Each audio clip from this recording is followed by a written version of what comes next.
Thank you, Mr. Chairman, and thank the witnesses for being here in the full room. It's nice to see. Addressing the challenges of a class of substances collectively referred to as PFAS is one of my highest environmental policy priorities. Due to their unique chemistry, PFAS has been used, as the chairman said, in almost nearly every industrial application since the 1940s.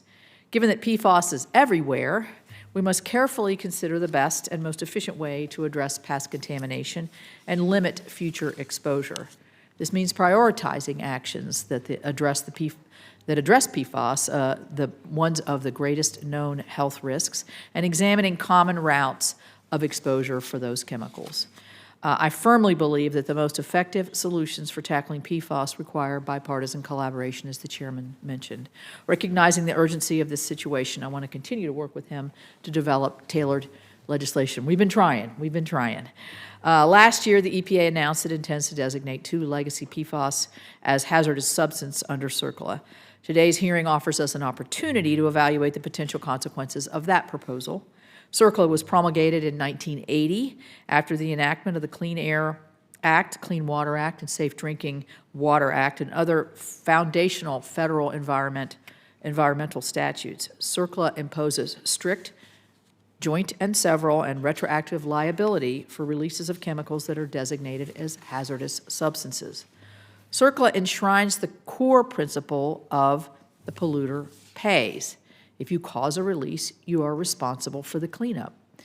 Congress established CERCLA as the last stop in deeming a substance as hazardous. Generally, a substance is subject to regulation under CERCLA only after it has been first regulated by other statutes. This leads us to the specific topic of our hearing today.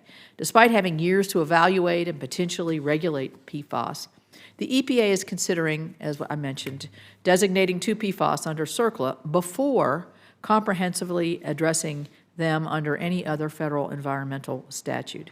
By the EPA's own admission, this CERCLA first approach does not provide the EPA with the flexibility to exempt innocent parties from liability for cleanup costs. If an entity meets the definition of potentially responsible party, that entity is liable for all cleanup costs, regardless of intent or exercise of due care.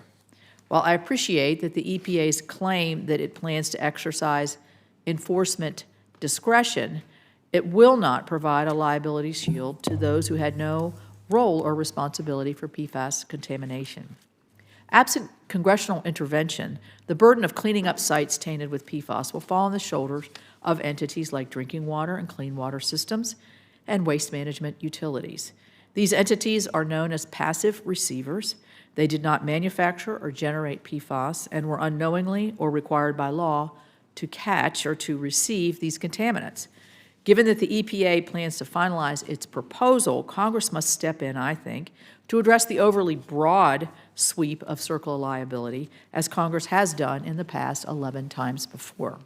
If the agency regulates PFAS under CERCLA and then the EPA finalizes the drinking water standards, which I've been after them to do for several years, and is proposed to do, the CERCLA listing will have put water utilities in an untenable position.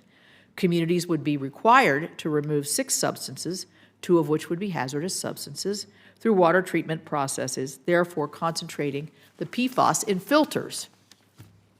While water systems are going to be stuck holding these filters because landfills would be unwilling to accept them due to liability concerns.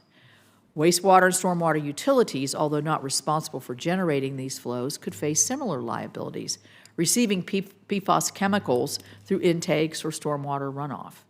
These passive receivers would bear the brunt of these liabilities, facing frivolous lawsuits for just providing essential services. No EPA enforcement discretion policy can prevent those lawsuits by activist third parties. Without congressional action, a wave of lawsuits could potentially raise taxes and utility rates on millions of Americans, all while enriching the trial lawyers. This result flips the polluter pays principle on its head, turning it into a consumer pays model. This year presents us with a unique opportunity to confront the PFAS challenge. To effectively address these issues, which we should, we have crafted a draft piece of legislation that focuses on a comprehensive study to tackle PFAS pollution. I've made it clear that my support of any PFAS legislation is contingent upon addressing this liability issue under CERCLA and providing liability protections for those passive receivers. This is a non-negotiable condition for me. Entities that had no role in creating or controlling these contaminants should not be penalized. I'm confident that carefully crafted bipartisan legislation can strike the right balance between public health and the environment from PFAS contamination without imposing additional financial strain on American households already grappling with the challenge of daily living. I look forward to our collective efforts in finding a comprehensive and fair solution to this pressing and, I would say, very complicated issue. And I yield back.